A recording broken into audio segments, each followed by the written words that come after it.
এরপর আমরা 2 এর দাগের শূন্যস্থান পূরণটি নিয়ে আলোচনা করব। এ বি ঘটনা দুটি পৃথক হলে P of A union B equal to কত হবে আমাদের নির্ণয় করতে হবে অ্যান্সার।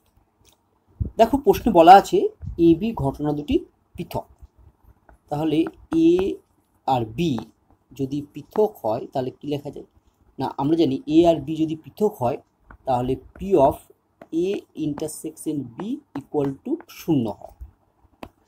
তাহলে আমাদের নির্ণয় করতে বলছে P of A union B, তাহলে অতএব P of A union B equal to, আমরা জানি ফর্মুলাটি হলো P A plus P B minus P of A intersection B.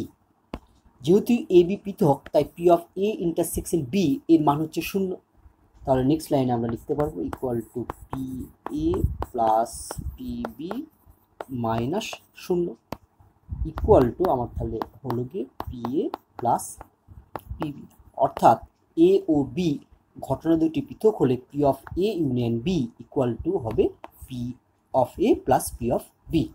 তাহলে দেখো আমাদের অ্যান্সার হবে এ।